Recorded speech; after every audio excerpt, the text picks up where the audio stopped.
Cette vidéo a pour but de nous montrer comment on va pouvoir travailler une image qui a beaucoup de bruit. Alors bon, ça c'est un exemple d'une photo que j'ai faite au sommet d'un immeuble au milieu de la nuit pour photographier l'Empire State Building. Donc si je regarde par exemple ici l'information de ma photo, je vois que ça a été fait à minuit et que j'ai travaillé à 6400 ISO en ouverture de 8 au 60e avec un 70-200. Donc j'étais vraiment dans des conditions assez délicates. Cette photo a deux gros inconvénients, c'est que si je zoome dessus, je vois qu'il y a énormément de bruit dessus. Et le deuxième inconvénient, c'est que les hautes lumières ont complètement percé cette partie-là, donc on n'aura jamais de détails dans cette partie-là. Donc on va voir si on peut espérer arriver à faire quelque chose de à peu près potable à partir de cette information. La première chose, c'est que je voudrais un peu redresser cette photo. Donc on va aller ici dans l'outil de redressement qui se trouve ici et qui va me permettre de choisir l'angle de mon immeuble. Alors, j'ai simplement ici à prendre le niveau et je vais choisir un angle droit de façon à avoir quelque chose de bien vertical. Donc, je peux prendre ici cette courbe, je clique en bas, je viens tout en haut, je me positionne exactement à la verticale et mon angle est directement repris. Je fais terminer. J'ai maintenant une image qui est droite. Bien. On va d'abord s'attaquer au bruit. Donc, première chose, on va se mettre en zoom 100% et nous allons aller dans le panneau de réduction de bruit. Donc, dans ce panneau de réduction de bruit, on va pouvoir ici travailler sur... Il y a deux types de bruit dans une photo. Il y a ce qu'on appelle la luminance, qui est un bruit en niveau de gris. C'est ça qui donne cet aspect granuleux à la photo. Et la deuxième correction qu'on va pouvoir faire, c'est la couleur ou la chrominance, qui en fait définit des artefacts dans les images. J'en cherche un pour vous montrer. Bon, ici, on n'en voit pas là. Oui, il y en a quelques-uns, mais ils sont très très faibles ici au niveau de ces éléments-là. Ici, on a un exemple d'artefact. J'ai un rouge là qui ne devrait pas apparaître. Donc, on va d'abord glisser le curseur luminance vers la droite jusqu'à ce qu'on obtienne un réglage qui va nous convenir au niveau de cette image. Donc on va devoir aller assez loin parce que comme l'image est très bruitée, à 6400 ISO quand même, il y a pas mal de choses. Donc je continue dans les 60 ici, 65, 66. Voilà, on voit qu'on a récupéré ici le bruit. Donc si on voit avant, après, on voit quand même une nette différence de bruit dans la photo. Bon, évidemment, ça s'est perdu un peu par la qualité de la netteté. On peut jouer sur le détail éventuellement pour diminuer, et à ce moment-là, on va faire remonter, on diminue le détail, la netteté, et vous voyez, on perd encore, c'est beaucoup plus lissé, mais c'est moins agréable, ou on peut augmenter le détail, mais là, on fait remonter du bruit dans la photo. Donc, dans notre exemple ici, on va se contenter de le laisser à moitié, on ne sait pas faire grand-chose d'autre au niveau de l'image. On va également travailler un tout petit peu sur le bruit de la couleur pour récupérer un peu ces petites choses. Là, donc là, je vais monter légèrement dans les 40, 45. Vous voyez, on a 46. Là, voilà, j'ai ces petits artefacts qui ont disparu. Il y en avait d'autres autres dans la photo. Tout ça vient disparu maintenant. Bien. Maintenant, on va s'attaquer pour essayer de récupérer quelque chose dans ces éléments-là, évidemment. Donc, l'exposition est une des premières solutions. Si je baisse l'exposition, effectivement, on va récupérer, mais mon ciel est complètement noir, il n'y a plus rien dedans, donc c'était une solution rapide, mais pas forcément celle que je cherche. Donc on va se remettre, on va peut-être juste la baisser un tout petit peu pour simplement, bon, je vais la laisser, je la récupérerai peut-être un peu plus tard, je vais la laisser à moins 0,25 par exemple.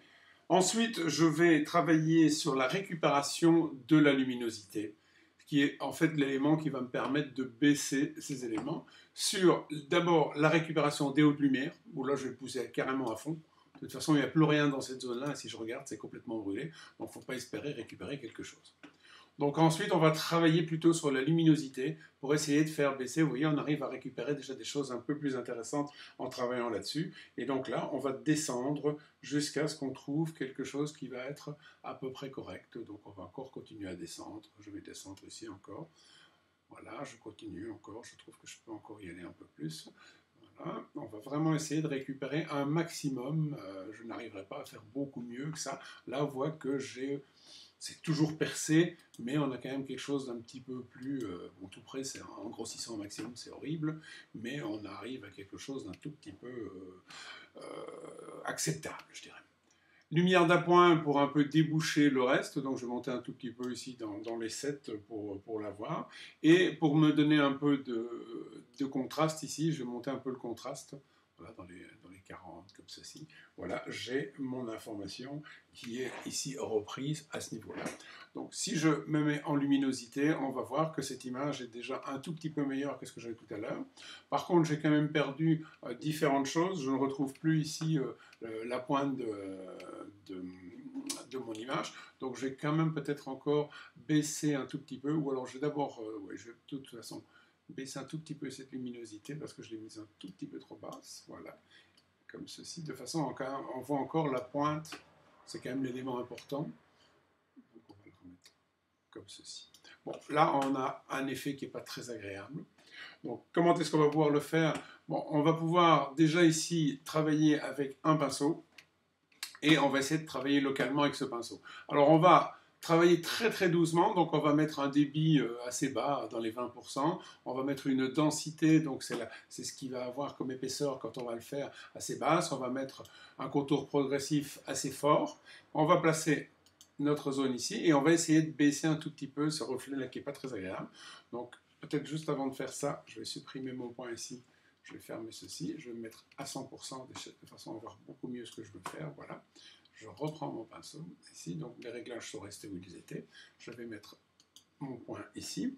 Et donc là, on va travailler sur les différents éléments. Donc je sais que je peux augmenter le contraste, ça c'est un bon effet pour ces éléments-là. Bon, ce n'est pas encore suffisant. On va aussi baisser un peu l'exposition, un tout petit peu, moins 25, moins 30, voilà. On va surtout baisser la luminosité de façon à obtenir quelque chose qui va être à peu près comme ceci. Maintenant, si je commence à regarder, oui, on va commencer à voir, on travaille avec du 20%, donc c'est assez léger au niveau des débits, et donc on va le faire tout doucement, jusqu'à ce qu'on ait, pour qu'on ne voit pas des marques. Parce que si j'avais augmenté la luminosité, enfin diminué, pardon, beaucoup plus fortement, je peux vous montrer, regardez, si on baisse l'exposition, on va voir des espèces de marques noires qui se mettent dans la photo. Ce n'est pas la bonne solution pour le faire. Donc ici, il faut qu'on aille très très doucement en jouant sur la luminosité, qui est le réglage qui va aller le mieux pour faire ce genre de choses. Donc je vais passer de nombreux coups de pinceau, puisqu'on travaille avec des toutes petites quantités. Voilà, jusqu'à ce qu'on obtienne à peu près l'information qu'on souhaite avoir derrière. Je crois qu'on est à peu près bon au niveau du résultat. On n'aura pas quelque chose de meilleur. Je peux encore un peu passer ici derrière. Peut-être encore essayer de baisser un tout peu la luminosité, voilà, encore un peu, voilà, de façon à faire ressortir ici bien les détails qui sont tout autour à ce niveau-là. Je vais fermer cette partie-là, ce réglage-là, on va dézoomer dedans. Donc voilà le résultat à peu près final que nous allons voir sur la photo.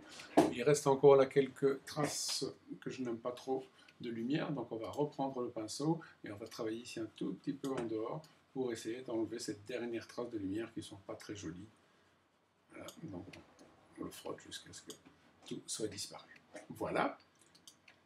Dernière chose, on va essayer de régler une netteté, donc on va se positionner ici, bon là il est bien positionné, j'ai de la chance, donc je vais essayer de venir mettre mon curseur pour être dans cette zone-là, et on va augmenter la netteté, donc on enfonce la touche Alt, et on va se déplacer vers la droite. Ça ne sert à rien d'aller trop loin, puisqu'on a déjà travaillé sur la récupération du bruit, donc si on augmente la netteté, on va avoir aussi une augmentation du bruit, et on voit que la photo serait très belle en noir et blanc aussi, et derrière on voit qu'on arrive à un résultat assez correct. Si je clique maintenant ici dessus, voilà un peu le résultat. Bon, on va taper sur Y pour voir un peu la différence avant-après. Bon, c'est, comme on dit, il n'y a pas photo, on a quand même récupéré pas mal de choses. Bon, c'est pas une image parfaite, mais ça donne quand même un résultat intéressant sur base de ces éléments.